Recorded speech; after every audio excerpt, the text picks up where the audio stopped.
It's the range of subject that James Cooke covers, history, the arts, culture, that bring audiences back to hear him again and again. Philip Brunelleschi died in Florence on April the 15th, 1446. Pippo, as everyone called him, had lived his life in his parents' home beside the Cathedral Santa Maria del Fiore. By the way, this is going to be a fully paid talk paid by the Italian tourist agency. If you don't want to go to Florence at the end of this, just pack up. And this is going to crop up again and again. His nickname, Pippo, was perhaps the only endearing thing about him. He was short, bald, pugnacious, a fighter, with a broken aquiline nose, thin lips, and a weak chin. Dirty and disheveled, a fully paid-up member of the seemingly never-ending line of unkempt artists that would transform Italy and art in the 14th and 15th centuries. The point is, people want the aha moment. They want to make connections. And my job is to help them get there, to give them that thrill. Secret, defensive, paranoid, Pippo lived alone and worked on the completion of the Great Dome for nearly half his life. The lantern at the summit was consecrated by Cardinal Anthony, later Saint Anthony, only 1 month before Pippo died in 1446. In the previous 30 years, from 1416, Brunelleschi had written his name in architecture's Hall of Fame and become arguably the core of a new movement in art, and all Florence knew it. Look, I'm just a teacher and an entertainer.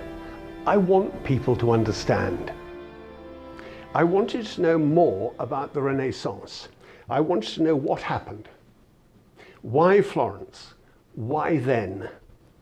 And the answers to all of this eventually swirl around Brunelleschi and his cathedral. Here it is with the campanile, or bell tower, designed by Giotto, and the baptistry with Ghiberti's gates.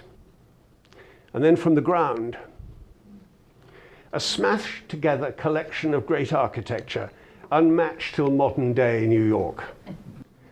You know, I can think of no other time when so much genius was concentrated so closely together. Ghiberti making the baptistry gates with Uccello as an apprentice in his workshop. Brunelleschi working with Donatello, who will make the cathedral statues, and with Della Robbio, due to work on most of Brunelleschi's buildings, Giotto designing the campanile, all within 1 block of each other, all within touching distance of the Medici Bank. A constellation of talent, like Palo Alto in San Francisco today. And come to think of it, here's an inspired thought. San Francisco is, of course, named after St. Francis. And it's twinned with Assisi, where it all began. That's as good a portent as I can find for you in America today. Palo Alto, Florence, and the Renaissance, and Assisi.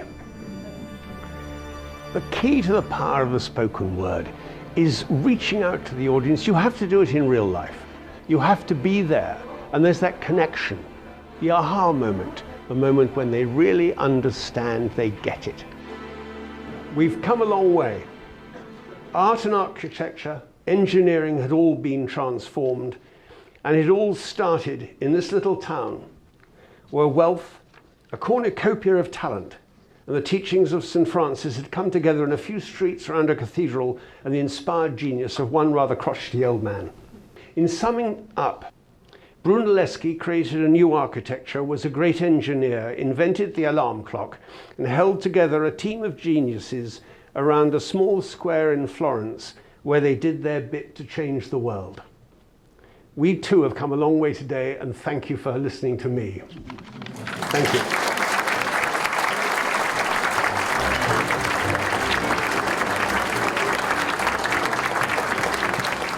The moment I heard him, I knew we had to bring him to a bigger audience. He is the best speaker we have ever had. He is just thrilling to listen to. He wows the audience. We can't wait for him to come back again.